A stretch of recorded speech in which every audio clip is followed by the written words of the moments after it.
أعوذ بالله السميع العليم من الشيطان الرجيم من همزه ونفخه ونفثه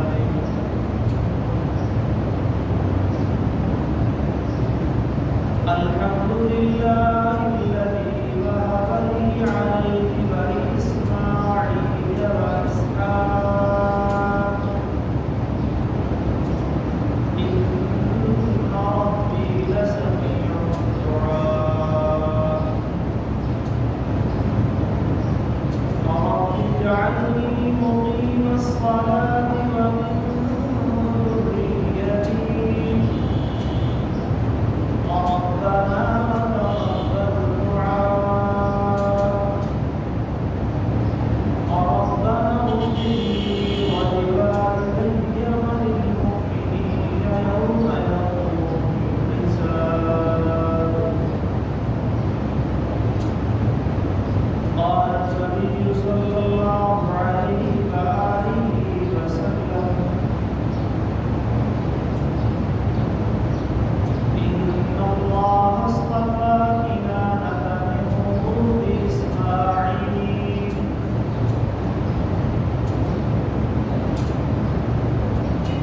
واصطفى قريشا من كنانة واصطفى من قريش بني هاشم واصطفاني من بني هاشم. رواه مسلم.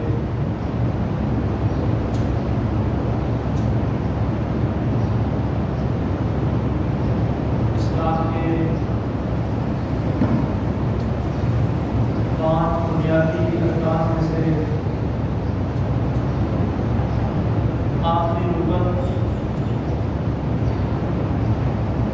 حج بیت اللہ ہے، اور یہ رکن اللہ تبارک و تعالی نے صاحب استطاعت مسلمانوں پر فرض کیا ہے. وَلِلَّهِ عَلَى النَّاسِ حِجُّ الْبَيْتِ مَنِ اسْتَطَاعَ إِلَيْهِ سَبِيلًا. اللہ فرماتے ہیں اللہ کے لیے لوگوں پر لازم ہے کہ وہ بیت اللہ کا حج کریں. وہ افراد جو وہاں تک جانے کی طاقت، ہمت، استطاعت، مالی، بدنی رکھتے ہیں، ان پر یہ فرض ہے. زندگی میں ایک مرتبہ صاحب استطاعت مسلمان پر، مرد و عورت پر حج اور عمرہ کرنا فرض ہے. اور اگر ایک سے زیادہ دفعہ کوئی کرنا چاہے تو پھر وہ سنت اور نفل کے زمرے میں ہے. فریضہ ایک سے ادا ہو جائے. اور بار بار کرنے کا بھی بہت زیادہ اجر اور ثواب نبی کریم صلی اللہ علیہ وسلم نے بیان فرمایا ہے. تابعوا بین الحج والعمرہ، فرمایا کہ حج اور عمرہ لگاتار کرو، مسلسل کرو، بار بار کرو. فإنہما یدفیان الفقر والذنوب کما یدفی الکیل خبث الحدید. یہ دو عمل یعنی حج و عمرہ انسان کے گناہوں اور انسان کے فقر و فاقہ اور تندرستی کو دور کر دیتے ہیں. گناہ ایسے معاف ہو جاتے ہیں جیسے آگ لوہے کی میل کو جو ہے وہ دور کر دیتی ہے، صاف کر دیتی ہے. اور اسی طرح انسان کے معاشی حالات، تندرستی حج و عمرہ کی برکت سے اللہ تبارک و تعالیٰ انہیں بھی خوشحالی میں تبدیل فرما دیتے ہیں. نبی مکرم صلی اللہ علیہ وسلم نے فرمایا من حج، جس نے بیت اللہ کا حج کیا، فلم یرفث، کوئی شہوت پر مبنی کام یا بات نہ کی، کوئی گناہ کا عمل، گناہ والی بات نہ کی، رجع کیوم ولدته امه، وہ جب واپس آئے گا تو ایسے آئے گا جیسے اس کی ماں نے اسے آج ہی جنم دیا ہے۔ ایک حدیث میں آتا ہے، آپ صلی اللہ علیہ وسلم نے فرمایا الحج المبرور لیس له جزاء الا الجنہ، حج مبرور وہ حج جو کتاب و سنت کے احکامات کے مطابق اخلاص کے ساتھ اللہ کی رضا اور خوشنودی کے لیے کیا جائے، معصیت و نافرمانی سے بچا جائے، اور وہ حج انسان کی زندگی کو برائی سے موڑ کر نیکی کی طرف لانے کا سبب بن جائے، انسان معصیت و فسق اور فجور والی زندگی ترک کر کے اطاعت و بندگی والی زندگی کی طرف آ جائے، ایسا حج مبرور کہلاتا ہے، حج مقبول کہلاتا ہے۔ فرمایا لیس لہ جزاء الا الجنہ، اللہ کے پاس اس کا بدلہ جنت کے سوا اور کچھ ہے نہیں۔ ذوالقعدہ کا مہینہ گزر رہا ہے، یہ ان 4 حرمت والے مہینوں میں سے بھی ہے جن کے بارے میں اللہ تعالیٰ فرماتے ہیں ان عدت الشہور عند اللہ 12 شہرا فی کتاب اللہ یوم خلق السماوات والارض منها 4 حرم، مہینوں کی گنتی اللہ رب العالمین کے ہاں سال کے اندر 12 ہے، جن میں سے 4 مہینے حرمت والے ہیں، جس کی وضاحت نبی مکرم صلی اللہ علیہ وسلم نے صحیح بخاری کی ایک حدیث میں فرمائی، 3 متوالیات، 3 تو پے در پے ہیں، ذوالقعدہ و ذوالحجہ و محرم، یہ 3 مہینے ہیں، و رجب اور 4 رجب، ان کو اللہ تبارک و تعالیٰ نے حرمت والے، احترام والے، عزت والے، مقام و مرتبے والے مہینے کہا ہے۔ اور اسی طرح ایک اور مقام پہ اللہ فرماتے ہیں الحج اشہر معلومات، حج کے مہینے بھی معلوم ہیں، شوال، ذوالقعدہ اور ذی الحجہ، ان کو حج کے مہینے کہا جاتا ہے، کیونکہ ان مہینوں میں حاجی لوگ، حج پہ جانے والے حج کی تیاری میں مصروف ہوتے ہیں، حج کے لیے زیادہ اکٹھا کر رہے ہیں، انتظامات کر رہے ہیں، اور پھر جیسا کہ اب ہمارے ملک پاکستان سے بھی لوگ جانا شروع ہو گئے، دنیا کے دور و عرض سے، من کل فج عمیق، دور دراز کے علاقوں سے لوگ آتے ہیں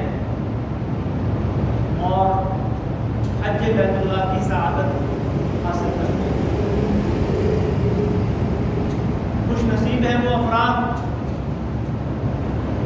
جو اللہ کا گھر دیکھ چکے ہیں یا اس مرتبہ دیکھنے کے لیے جا رہے ہیں، اور یہ سعادت اللہ کی توفیق کے بغیر ممکن نہیں۔ بندہ یہ کہہ رہے کہ میرے پاس مسائل بہت ہیں، پیسہ بڑا ہے، میرے تعلقات سورسز بہت زیادہ ہیں، میں جب چاہوں گا کر لوں گا، نہیں، جب تک اللہ توفیق نہیں دے گا بندے کے لیے نیکی کا کوئی بھی عمل کرنا ممکن نہیں۔ بعض لوگ یہ کہتے ہیں جی مدینے والا بلائے گا تو ہم جائیں گے،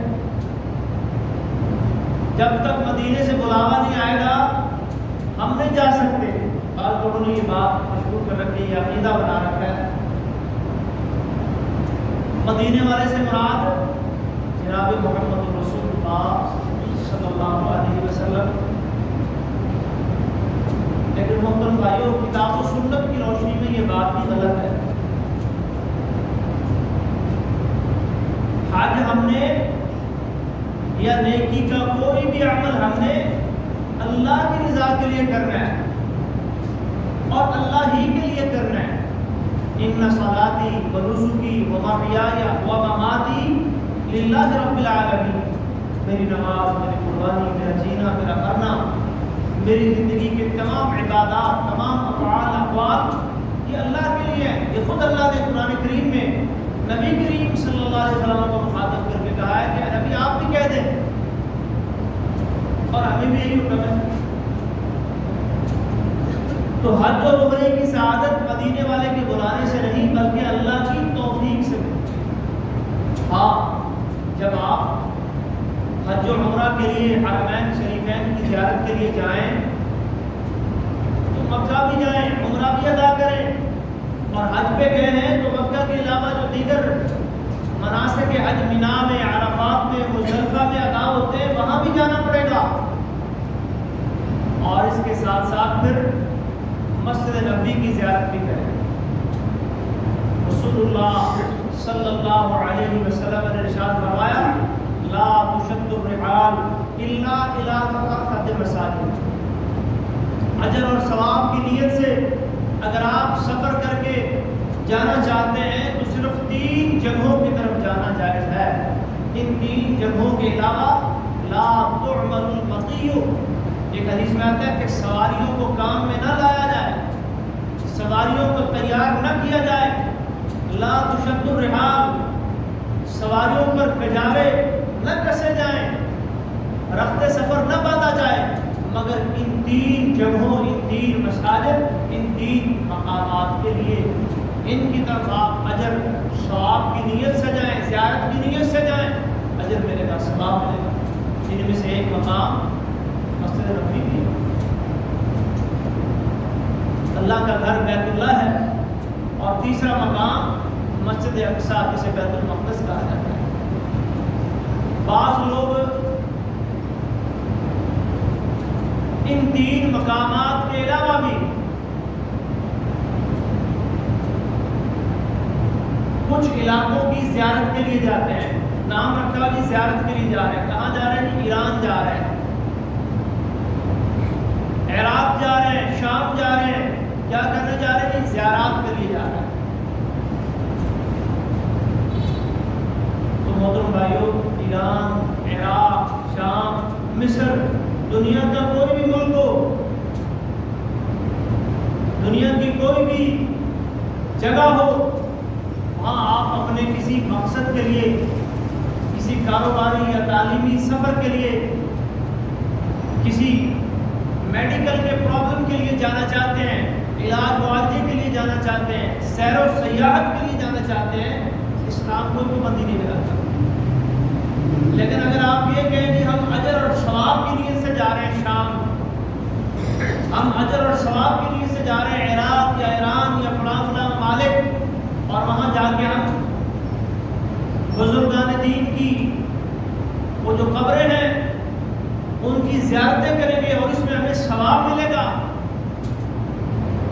تو یہ دین اسلام سے، کتاب و سنت سے ثابت نہیں.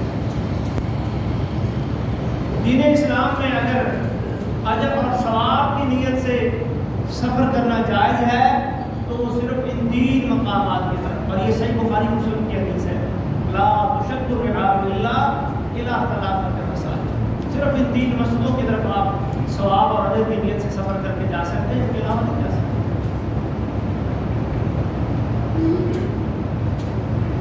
تو توفیق دینی ہے میرے اللہ نے، اور نیت رکھنی ہے آپ نے، کیونکہ انما الاعمال بالنیات، اعمال کا دارومدار نیتوں پر ہے.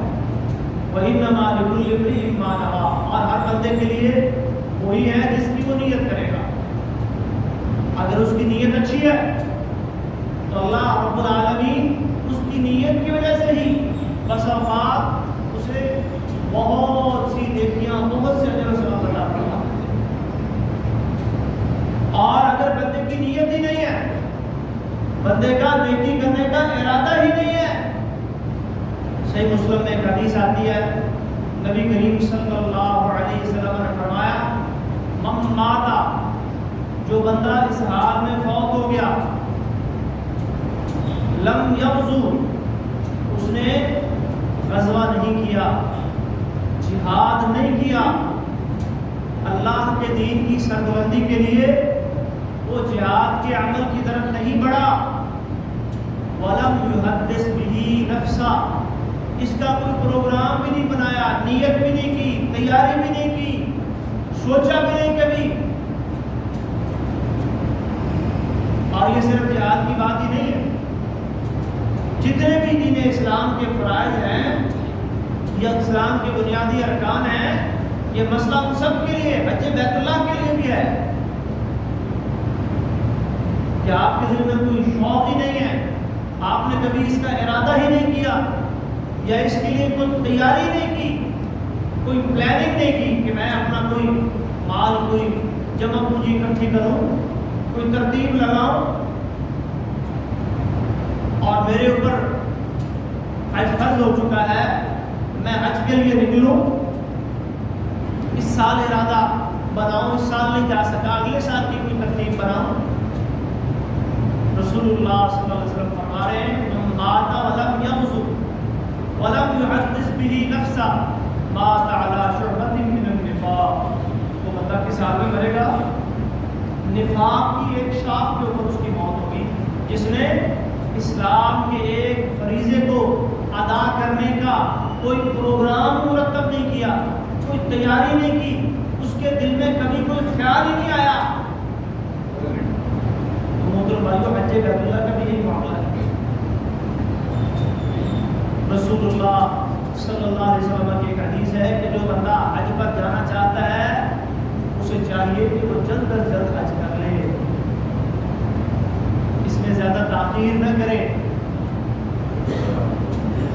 لوگوں نے طرح طرح کے مسئلے جی میرے بچے، میری بچیاں بالغ ہو چکی ہیں، میرے بچے بالغ ہو چکے ہیں اور میرے اوپر ان کے نکاح کی ذمہ داریاں ہیں، اور مسئلہ کر لیا کہ جب تک بچوں کا نکاح نہیں ہوگا، ان کی شادی نہیں ہوگی، آپ کا حج نہیں ہونا، آپ کا حج نہیں ہونا۔ یہ کوئی مسئلہ نہیں ہے۔ بیٹے اور بیٹیاں اللہ نے دی ہیں، وہ بالغ ہو چکے ہیں، نکاح کے قابل ہو چکے ہیں، ان کی بھی کوشش کریں، ان کا وقت میں نکاح کریں، لیکن اس کو حج بیت اللہ کے لیے رکاوٹ نہ بنائیں۔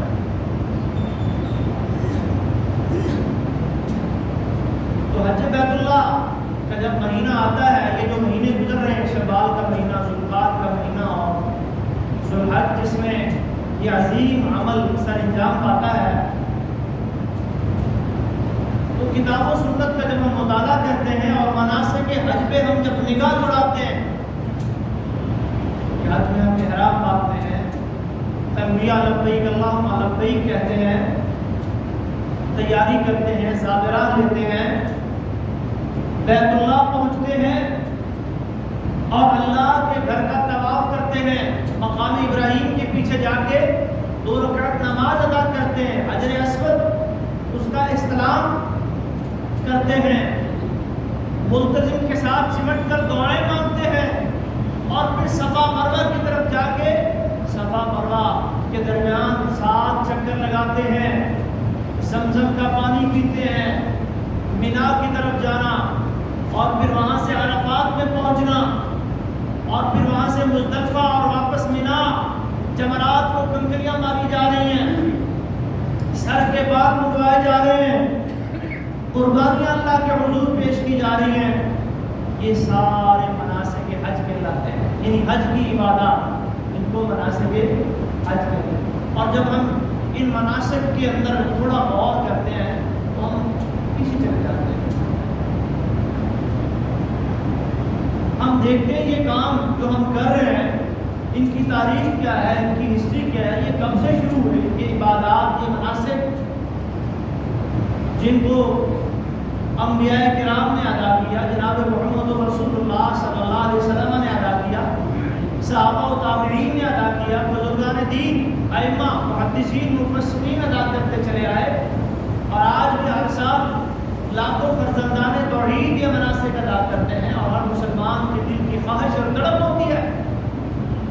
کاش میدان عرفات میں ہوتا، مینا میں ہوتا، مزدلفہ میں پہنچتا، بیت اللہ کا طواف کر رہا ہوتا، صفا مروا کے درمیان سعی کر رہا ہوتا، آب زمزم اسے نوش کر رہا ہوتا، مقام ابراہیم کے پیچھے کھڑا ہو کے 2 رکعت نماز ادا کر رہا ہوتا۔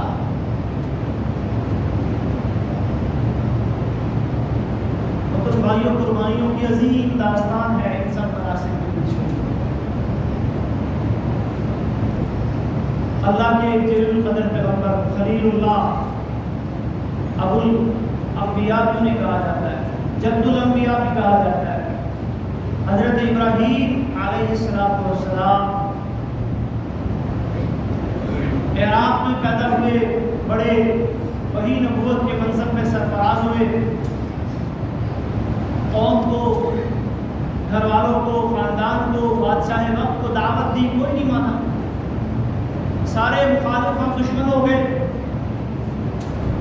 آگ میں ڈال کے جلانے کی کوشش کی، گھر سے نکال دیا گیا اور پھر ہجرت پہ مجبور کر دیا گیا، وطن سے نکال دیا گیا۔ اپنی بیوی سارہ علیہ السلام کو ساتھ لیا اور شام کی طرف ہجرت کر گئے،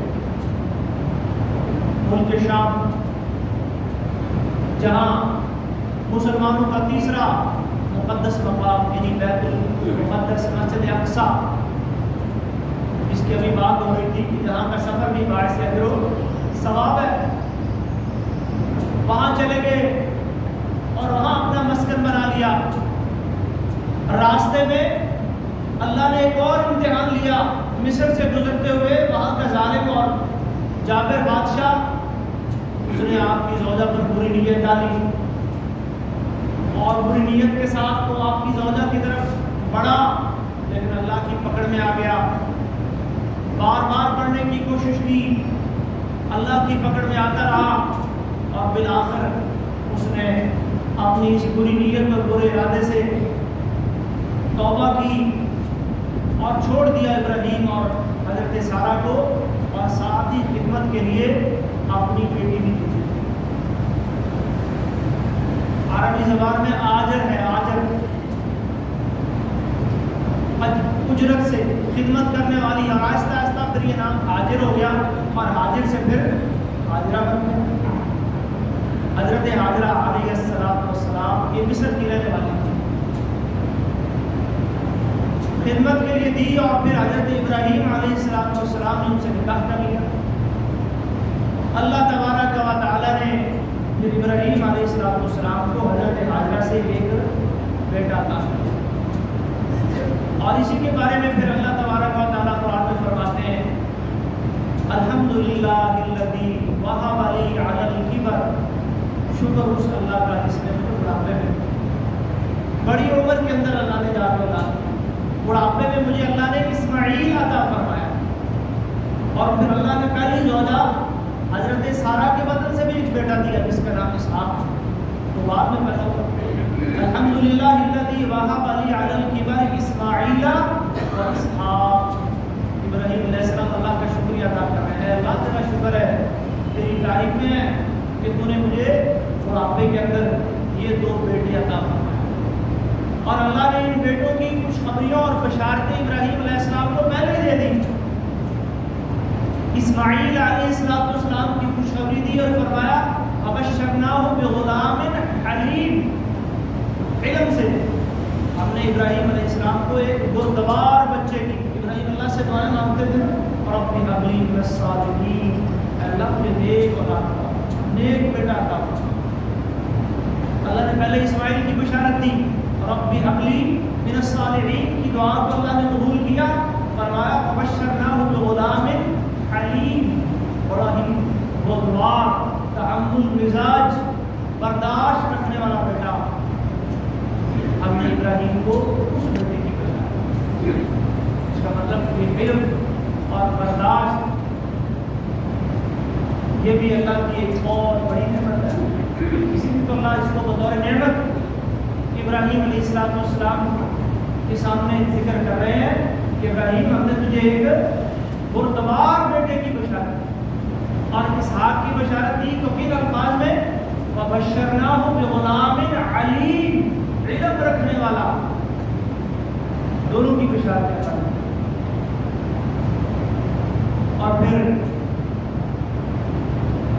اللہ فرماتے ہیں الحمدللہ الذی وہب لی علی الکبر اسماعیل و اسحاق ان ربی لسمیع الدعاء، میرا رب دعاؤں کو بہت زیادہ سنتا ہے۔ تو ابراہیم اور سارا ان کے ہاں لمبا عرصہ تک اولاد نہیں تھی، اللہ سے دعائیں مانگا کرتے تھے، اور پھر اللہ نے دعا قبول کی، پہلے حضرت ہاجرہ کے بطن سے اسماعیل عطا فرمایا اور پھر حضرت سارہ کے بطن سے اسحاق عطا فرمایا۔ اور جب اسحاق کی بشارت آئی نا، فرشتے آئے، فرشتے حضرت لوط علیہ السلام کی قوم پر اللہ کا عذاب لے کر آئے۔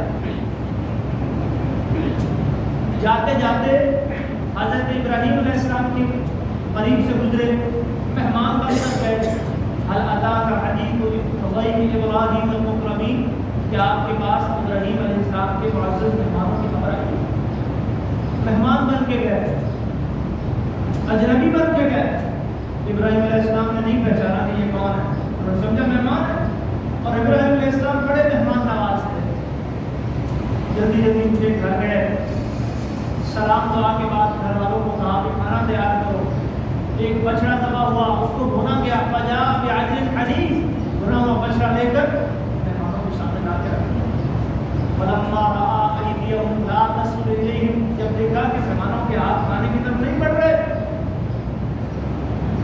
تھوڑا سا اوجس دل میں ڈر گئے کہ کہیں یہ میرے دشمن تو نہیں، مجھے نقصان تو نہیں پہنچانے آئے کہ میرا کھانا نہیں کھا رہے،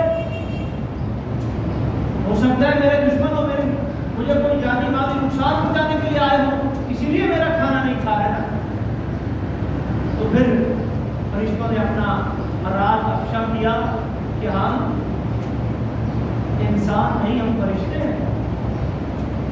اِنَّا أُرْسِلْنَا إِلَىٰ قَوْمٍ مُجْرِمِينَ، اور ہمیں ایک مجرم قوم کی طرف عذاب کو اوپر برسانے کے لیے بھیجا گیا ہے، قوم لوط کی طرف۔ لوط بھی حضرت ابراہیم علیہ السلام کے پہلے امتی تھے، فآمن لہ لوط، ابراہیم علیہ السلام پر ایمان لائے، اور بعد میں اللہ نے پھر انہیں نبی بھی بنا دیا اور انہیں کسی اور علاقے کی طرف نبی بنا کر بھیج دیا۔ اور وہ علاقہ جہاں ان کو نبی بنا کر بھیجا گیا، اس علاقے کے لوگ دیگر جرائم کے ساتھ ساتھ ایک نہایت ہی خطرناک قسم کی بیماری، ہم جنس پرستی کے اندر مبتلا، مرد مردوں کے ساتھ اور عورتیں عورتوں کے ساتھ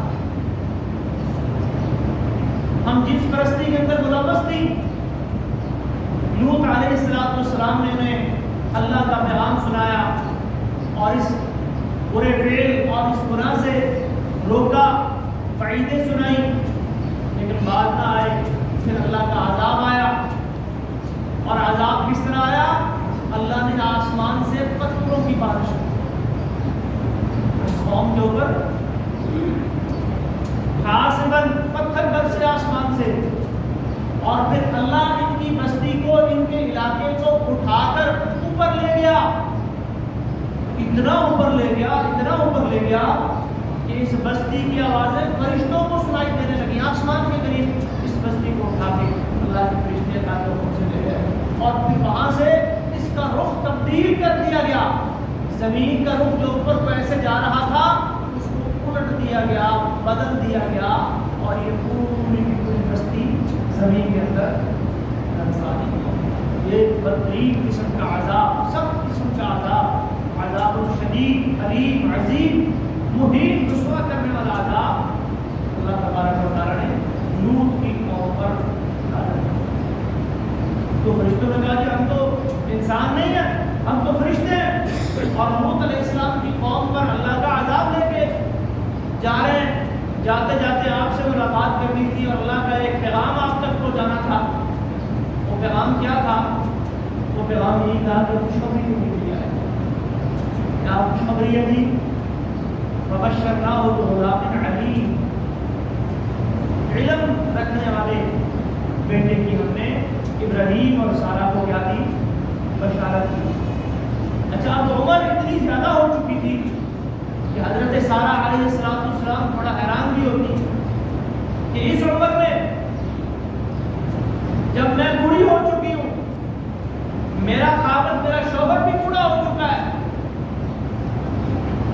اب اس عمر میں ہمارے یہاں کیسے بچہ ہوگا؟ قالوا وتعجبین من امر اللہ رحمۃ اللہ وبرکاتہ علیکم اہل البیت۔ اللہ نے کہا کہ آپ اللہ کے حکم پر حیران ہوتی ہے، یہ تو اللہ کی رحمت اور برکت ہے جس سے اللہ تمہیں نوازنا چاہتا ہے اے اہل بیت۔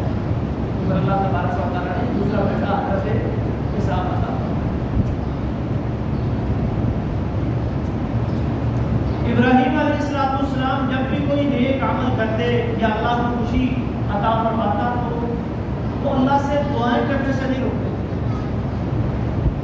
اب یہاں دیکھ لیں، اللہ نے بیٹے کی نعمتیں ان سے نوازا، اللہ کا شکر بھی ادا کر رہے ہیں۔ الحمدللہ الذی وہب لی علی الکبر اسماعیل و اسحاق، اس بڑھاپے میں مجھے اسماعیل دینے والا، مجھے اسحاق دینے والا اللہ ہے، اور ساری تعریفیں اور سارے شکریہ، اور ساتھ ہی مسئلہ بھی سمجھایا ان ربی لسمیع الدعاء، یقیناً میرا رب دعاؤں کو بہت زیادہ سنتا ہے۔ اللہ دعاؤں کو رد نہیں کرتا، دعائیں اللہ کے ہاں ناکام اور نامراد نہیں ہوتی۔ یہ ابراہیم علیہ السلام کا مسئلہ سمجھا دیا، اور ساتھ ہی پھر اپنی ذریت کے لیے اپنی اولاد کے لیے دعا بھی کرتی، رب اجعلنی مقیم الصلاۃ، اللہ یہ بیٹوں کی نعمتوں سے تو نے نواز دیا، یہ خوشیاں تو نے مجھے عطا کر دی، لیکن اب دعا میں تجھ سے کیا کر رہا ہوں؟ اللہ مجھے بھی نماز پڑھنے والا بنا، رب اجعلنی مقیم الصلاۃ، اللہ خوشیاں یہ دنیا کی نعمتیں تجھے دی ہیں، کہیں ان نعمتوں کی وجہ سے میں غافل نہ ہو جاؤں۔ ایک جگہ اللہ قرآن میں فرماتے ہیں یا ایھا الذین آمنوا لا تلھکم اموالکم ولا اولادکم عن ذکر اللہ، اے ایمان والو کہیں تمہارے مال اور تمہاری اولادیں تمہیں اللہ کی یاد سے غافل ہو۔ اگرچہ یہ اللہ کی نعمتیں ہیں، مال بھی اللہ کی نعمت ہے، اولاد بھی اللہ کی بہت بڑی نعمت ہے، لیکن کئی دفعہ یہ نعمتیں انسان کے لیے غفلت کا سبب اور ذریعہ بن جاتا ہے۔ انسان دنیا کی نعمتوں میں اتنا مشغول اور مصروف ہو جاتا ہے کہ اللہ کی یاد سے، اللہ کے احکامات سے، اللہ کی شریعت سے غافل ہو جاتا ہے۔ اسی لیے فرمایا ان من ازواجکم واولادکم عدوا لکم، ایک جگہ فرمایا تمہاری بعض بیویاں، تمہاری بعض اولادیں عدوا لکم، تمہاری دشمن ہیں، فاحذروہم، ان سے بچ کے رہو۔ تمہاری وہ بیویاں، تمہاری وہ اولادیں، تمہارے وہ مال جو تمہیں اللہ کے دین سے دور کر رہے ہیں، جو تمہیں اللہ کی شریعت سے دور کر رہے ہیں، جو تمہارے دشمن ہیں، وہ تمہاری غفلت کا ذریعہ ہے، ان سے بچو، دین کے اوپر لے کے آؤ۔ ابراہیم علیہ السلام پہلی دعا کیا کر رہے ہیں؟ رب اجعلنی مقیم الصلاۃ، اللہ مجھے نماز پڑھنے والا بنا۔ اور دوسری دعا اپنی اولاد کے لیے کرتی، وہ اپنی ذریتی، اللہ میری اولاد کو بھی نیکی کے راستے پہ چلا، ان کو بھی نماز پڑھنے والا بنا، ان کو بھی نیکی کے راستے پہ چلنے والا بنا۔ ربنا وتقبل دعا، اللہ جس طرح تو نے میری پہلی دعائیں قبول کی ہیں، مجھے اولاد کی نعمت سے نوازا، اللہ میری یہ دعا بھی تو ربنا اغفر لی ولوالدی وللمؤمنین یوم یقوم الحساب۔ اور پھر دعاؤں کے اندر ابراہیم علیہ السلام کی یہ ایک دعا جو شامل کیا کرتے تھے کہ دنیا سے جانے والے جو ہیں آپ کے بزرگ، آپ کے والدین، آپ کے عزیز اقارب اور دیگر مسلمان بھائی بہن جتنے بھی دنیا سے چلے گئے، اللہ تیرے پاس پہنچ گئے، اللہ ان کو بھی بخش دے، ربنا اغفر لی، مجھے بھی بخش دے، میرے والدین کو بھی بخش دے، اور جتنے مومن دنیا سے جا چکے ہیں یوم یقوم الحساب، اللہ جس دن حساب قائم ہوگا نا سب کی تو کیا فرما دے موسم۔ تو محترم بھائیو کہ جب بھی یہ قربانی آتی ہے، جب حجہ کا مہینہ آتا ہے، تو یہ تین کردار، یہ تین شخصیتیں ہمارے سامنے آ جاتی ہیں۔ ابراہیم علیہ السلام، ان کے بیٹے اسماعیل علیہ السلام اور ان کی والدہ یعنی اسماعیل کی والدہ اماں ہاجرہ علیہ السلام، اور ان تین شخصیتوں کا مناسک حج کے ساتھ بڑا گہرا تعلق ہے۔ جس بیت اللہ کی، جس کعبہ کی طرف ہم منہ کر کے نماز پڑھتے ہیں، جس کی زیارت کی تڑپ ہم دل میں لیے پھرتے ہیں، اور جس بیت اللہ اور کعبہ کا جا کے ہم بار بار طواف کرتے ہیں، چکر لگاتے ہیں، لبیک اللہم لبیک کی صدائیں بلند کر رہے ہوتے ہیں، کبھی رکن یمانی کو، کبھی حجر اسود کو چھونے کی کوشش کرتے ہیں اور حجر اسود کا بوسہ لینے کی کوشش کرتے ہیں، کبھی مقام ابراہیم کے پیچھے جا کے 2 رکعت نماز ادا کر رہے ہوتے ہیں، کبھی مختلف کو چمٹ رہے ہوتے ہیں۔ یہ کعبہ کس نے تعمیر کیا؟ وَإِذْ يَرْفَعُ إِبْرَاهِيمُ الْقَوَاعِدَ مِنَ الْبَيْتِ وَإِسْمَاعِيلُ، سورہ بقرہ۔ اللہ فرماتے ہیں جب ابراہیم اور اسماعیل بیت اللہ کی بنیادیں اٹھا رہے تھے، بیت اللہ کی بنیادیں، اور اللہ سے دعائیں کر رہے تھے، اس وقت بھی دعائیں مانگی۔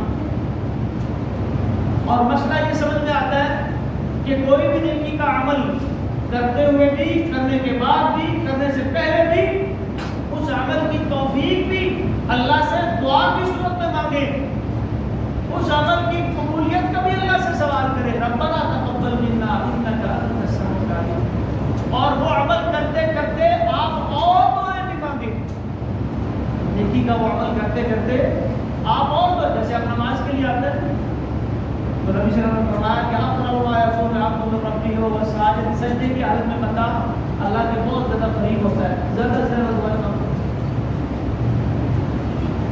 تشہد میں بیٹھ کے آپ دعائیں مانگتے ہیں، سب سے بہتر تو مسنون دعائیں ہیں جو اللہ کے نبی نے پڑھی ہیں، جتنی آپ پڑھ سکتے ہیں پڑھیں۔ اور ایک حدیث میں یہ بھی آتا ہے ثم لیتخیر من الدعاء ما شاء، پھر کوئی اور دعا پڑھنا چاہے وہ بھی پڑھ لے، لیکن ہونی عربی زبان میں چاہیے۔ تشہد کے اندر جو بھی آپ دعا پڑھیں، اللہم انی اعوذ بک من عذاب القبر، یہ 4 چیزوں سے پناہ مانگنے کی دعا ہے، یہ بھی پڑھیں۔ اللہم انی ظلمت نفسی ظلما کثیرا، یہ بھی پڑھیں۔ بعض بھائی یہ دعا بھی پڑھتے ہیں رب اجعلنی مقیم الصلاۃ، یہ دعا نبی صلی اللہ علیہ وسلم سے تو پڑھنا کہیں منقول ہے کہ آپ نے یہ دعا پڑھی، لیکن اس حدیث کی روشنی میں ثم یتخیر من الدعاء ما شاء، پھر جو چاہے مرضی دعا پڑھنا چاہے پڑھے، یہ بھی غیر ہے، اس کو بھی پڑھ سکتے ہیں۔ ربنا آتنا فی الدنیا حسنہ، یہ بھی پڑھ سکتے ہیں۔ عربی زبان میں آپ کوئی بھی دعا پڑھنا چاہیں، نیکی کا عمل کرتے ہوئے جو بھی دعا مانگے، روزے کو دیکھ لیں، روزے کی حالت میں بھی اللہ کے نبی فرماتے ہیں کہ سارا دن روزے دار دعا کرے، سحری کرتے ہوئے دعا کرے، افطاری کرتے ہوئے دعا کرے، اللہ کیا کرتے ہیں ان للصائم لدعوۃ عندہ، جتنی ہی بات اللہ ان دعاؤں کو برابر۔ تو اسی طرح بیت اللہ کی تعمیر کے وقت بھی ابراہیم علیہ السلام نے اور اسماعیل علیہ السلام نے مل کر اللہ سے دعائیں کی۔ تو یہ جو بیت اللہ جو ہمارا قبلہ ہے، کعبہ ہے، جس کی زیارت کے لیے ہم جاتے ہیں، اس کی تعمیر کس نے کی؟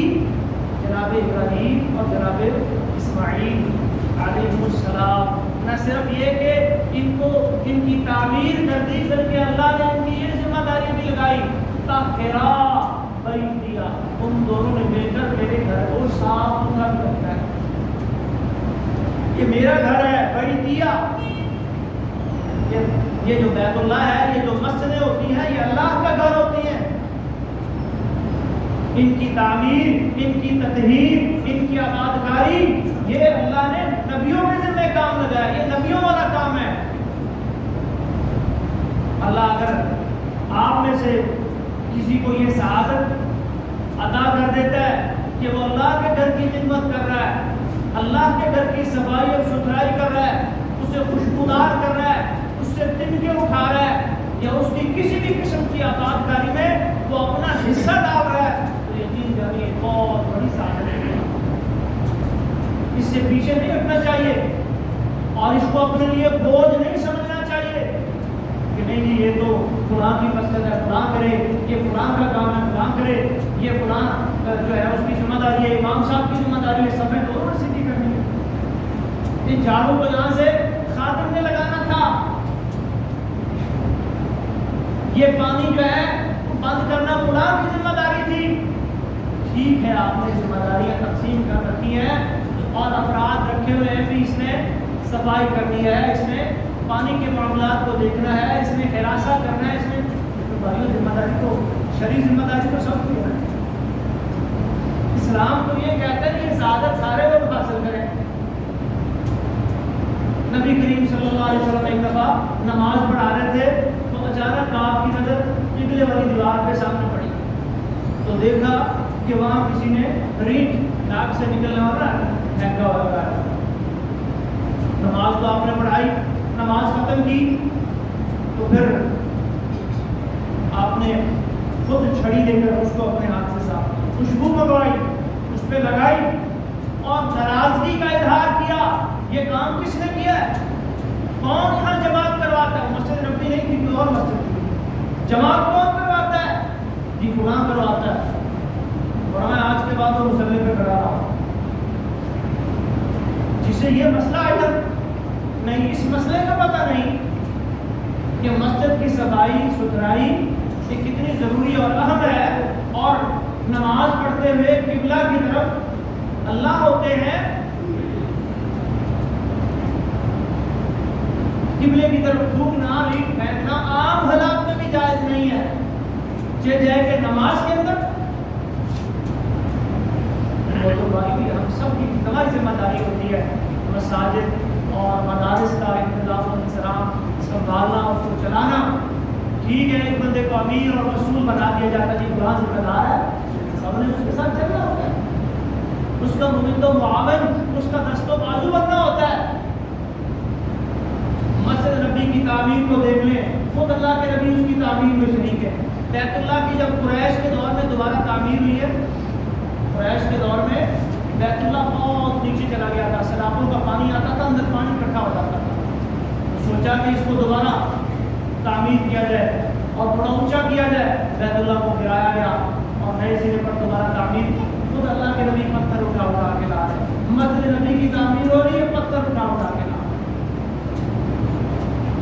یہ سعادت کا کام ہوتا ہے، یہ اعزاز کا کام ہوتا ہے۔ اس سے گھبرایا مت کریں اور اپنی ذمہ داری سمجھ کر مساجد کی تعمیر میں، ان کی تطہیر میں اور ان کی آبادی میں اپنا حصہ۔ تو عرض کر رہا تھا کہ ابراہیم اور اسماعیل جب بیت اللہ کی تعمیر کر رہے تھے تو نیکی کا عمل کرتے ہوئے اللہ سے دعائیں جو مانگی جاتی ہیں اللہ دعائیں قبول نہیں کرتا ہے، اور جتنی دعائیں اس مقام پر ابراہیم اور اسماعیل علیہ السلام نے مانگی اللہ نے ساری قبول کرنا۔ اللہ شہر محمد والا بنا، اللہ نے بنا دیا۔ اللہ یہاں کے رہنے والوں کو طرح طرح کے بھروں کا رزق عطا فرما، اللہ نے دے دیا۔ اللہ یہ جو ہمارا عمل ہے اس کو شرف قبولیت عطا فرما، اور یہاں لوگ آئیں تیرے گھر کی زیارت کریں، حج کریں، پوری دنیا سے آئیں، اللہ نے قبول کی دعا۔ اللہ آخری دعا کیا تھی؟ ربنا فابعث فیہم رسولا من انفسہم، اللہ نے ایک رسول بھیج جو ان میں سے یتلو علیہم آیاتک، جو ان کو تیری آیتیں پڑھ پڑھ کے سنائے، ان کا تزکیہ کرے، انہیں کتاب و حکمت کی تعلیم دے۔ وہ دعا بھی اللہ نے قبول فرمائی، اور آخر زمان بھی جناب محمد رسول اللہ صلی اللہ علیہ وسلم کی صورت میں وہ عظیم رسول اور عظیم نبی اللہ نے آپ کا بات کرتے تھے انا دعوت ابی ابراہیم، میں اپنے باپ ابراہیم کی دعا ہوں۔ صحیح مسلم کی حدیث ہے، رسول اللہ صلی اللہ علیہ وسلم فرماتے ہیں ان اللہ اصطفى کنانہ من ولد اسماعیل، اللہ تبارک و تعالی نے حضرت اسماعیل علیہ السلام کی اولاد میں سے کنانہ کا انتخاب کیا، ان کی اولاد میں ایک انسان کا کنانہ،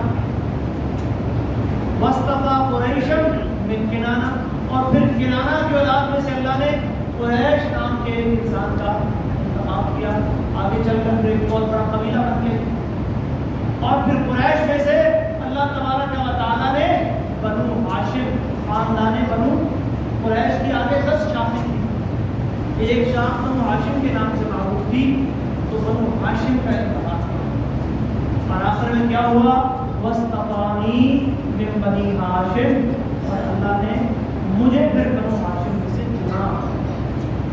تو اسماعیل علیہ السلام کے جو دیگر اعزازات ہیں ان میں اس اعزاز کا شامل ہو جانا کہ آخری نبی جناب محمد رسول اللہ صلی اللہ علیہ وسلم ان کی نسل سے ہیں، یہ بہت بڑا اعزاز۔ حالانکہ حضرت اسحاق جو اسماعیل کے دوسرے بھائی تھے ان کے خاندان میں ان کی نسل میں کئی نبی آئے، یعقوب آئے، یوسف آئے، موسیٰ آئے، عیسیٰ آئے، داؤد آئے، سلیمان آئے، بے شمار انبیاء آئے، ان تعداد آئے، لیکن جب آخری کی باری آئی تو اللہ نے انتخاب کس کا کیا، جناب اسماعیل علیہ السلام۔ تو اسماعیل علیہ السلام کا یہ عمل کہ انہوں نے بیت اللہ کی تعمیر اور ان کی والدہ کی وہ قربانی، اس کو بھی ضرور ہمیں یاد رکھنا چاہیے کہ جب بیٹا پیدا ہو گیا اللہ کی طرف سے حکم آیا کہ بیٹے کو واد غیر ذی زرع، ایک بے آب و گیا وادی میں چھوڑا، چند کھجوریں پانی ساتھ لیا، بیٹے کو شیر خوار بیٹے کو ساتھ لیا، چل پڑے چلو کہ حاضر چلے، اور اسی جگہ جہاں آج بیت اللہ ہے، اللہ کا گھر ہے، زمزم ہے، صفا اور مروہ کی پہاڑیاں ہیں، اسی جگہ پر بٹھا کے اور واپس چل دیے۔ حاضرہ پوچھتی ہے کہاں جا رہے ہیں ہمیں اس جنگل میں چھوڑ کر، کیونکہ حکم یہ تھا کہ جواب نہیں دینا، بولنا نہیں ہے۔ حاضرہ تھوڑی دور پیچھا کرتی ہے اور آخر میں کہتی ہے کم از کم اتنا تو بتا دیں کہ یہاں جو ہمیں چھوڑ کے جا رہے ہیں کیا یہ اللہ کا حکم ہے، اللہ کے حکم پر ہمیں یہاں چھوڑ کے جا رہے ہیں؟ تو ابراہیم سر کا اشارہ کرتے ہیں جی ہاں جاتا، یہ اللہ کا حکم ہے اور اللہ کے حکم پر میں آپ کو یہاں پہ آپ کو کیا باتی نہیں جنگل اور صحرا میں چھوڑ کے جا رہا ہوں، جہاں کوئی انسان نہیں، جہاں کوئی پانی کا ذریعہ نہیں، جہاں کوئی کھانے کا سوائے چند کھجوروں اور پانی کی مشق کے کوئی چیز نہیں ہے، یہ اللہ کا حکم ہے۔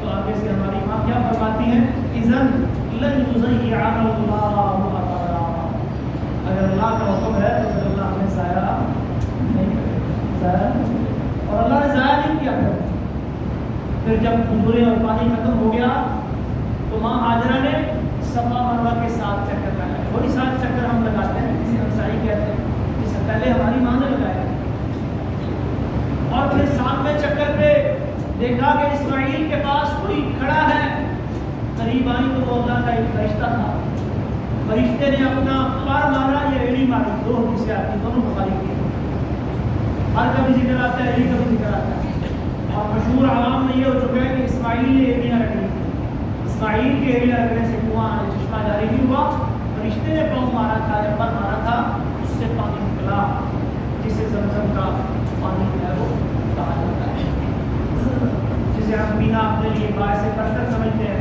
جس کے بارے میں اللہ کے نبی نے فرمایا کہ ماء زمزم لما شرب له، یہ پانی پی کر جو مراد مانگی جائے، جو خواہش کی جائے، جو دعا مانگی جائے، اللہ کو دعا قبول کرے۔ اور اس میں اللہ نے یہ تاثیر رکھی ہے، ہزاروں سال ہو گئے اس کنویں کو چلتے اور بہتے ہوئے، پانی خراب نہیں ہوا، اور گھروں میں پڑا ہوتا ہے، سال سے پڑا ہوتا ہے، جو کا دودھ پڑا ہوتا ہے، کوئی کسی قسم کی سمیل، کسی قسم کی کوئی بو، کسی قسم کا پانی میں یا ذائقے میں تغیر، یہ برکتیں ہیں، یہ ان قربانیوں کی برکتیں ہیں جو ماں ہاجرہ نے، جو حضرت ابراہیم نے اور جو حضرت اسماعیل نے پیش کی تھی، پھر اللہ نے ان کے اخلاص کی وجہ سے، ان کی قربانیوں کی وجہ سے، ان کے ساتھ جڑی ہوئی ایک ایک چیز کو باعث برکت بنا دیا، ان کا ایک ایک عمل مناسک حج میں شامل ہو گیا، اور پھر وہ عظیم عمل جسے ہم قربانی کا نام دیتے ہیں اور ہر سال اللہ کی راہ میں اپنے جانور قربان کرتے ہیں، اس کا تعلق بھی ابراہیم، اسماعیل اور ہاجرہ سے،